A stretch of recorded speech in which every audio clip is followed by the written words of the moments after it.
How is Aussie MacDonalds forging ahead in the app world? Which of my 2013 food trend predictions is surfacing at Chipotle? And we'll tell you about a strange new way to relieve those flu symptoms. So let's get started with this week's Food News Today.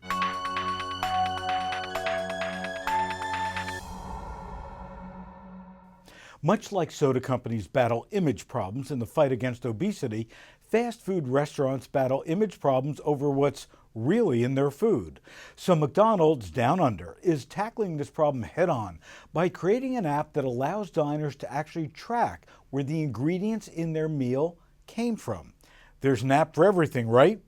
Well, the app is called Track My Macca's, pronounced Maccers, Australia's for McDonald's.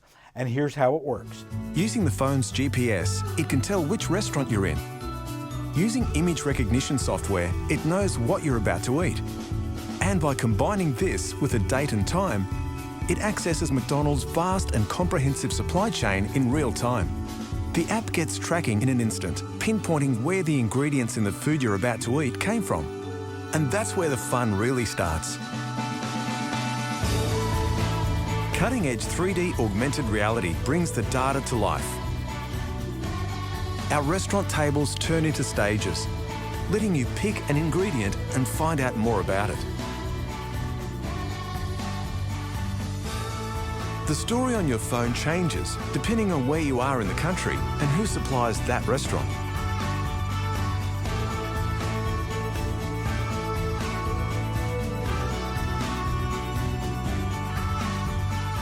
Along the way, you can even meet the real farmers, bakers, or fishermen who source our ingredients for us.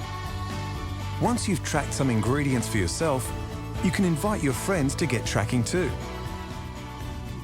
Now, there are some who have questioned what's the point of this, arguing that if people are really concerned with their health, why would they eat at McDonald's? But as Chief Marketing Officer Mark Lolbach says, it's a way for customers to be in the driver's seat.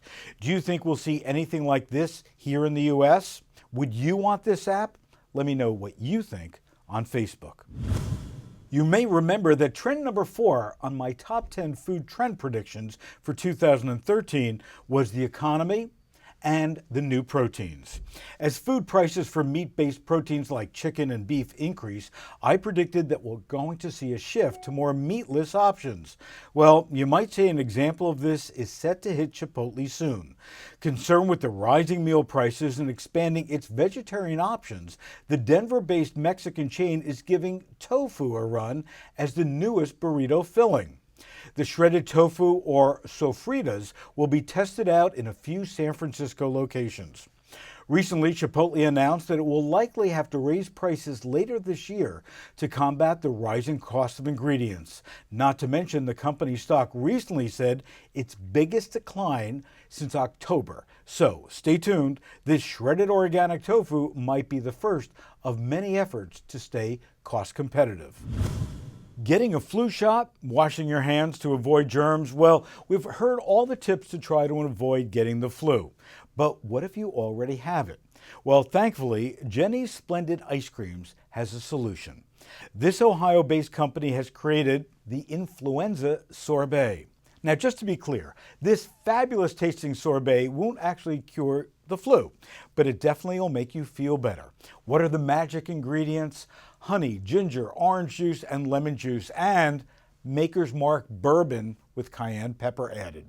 And according to founder and president of Jenny's Splendid Ice Creams, Jenny Britton Bauer, the sorbet also contains pectin, which coats your throat. The honey lubricates the throat, and the cayenne pepper helps clear your nasal passages. Not quite sure if it would get a doctor stamp of approval, but Bauer says this family recipe soothes irritated throats, relieves scratchiness, helps sufferers get needed sleep, and the best part, hey, it tastes fabulous. So if all this sounds appealing to you, Jenny's Influenza Sorbet will be available through February and into March. It retails for, get this, $12 a pint and is sold at all Jenny's stores in Columbus, Cleveland, and Nashville, as well as on the company's website.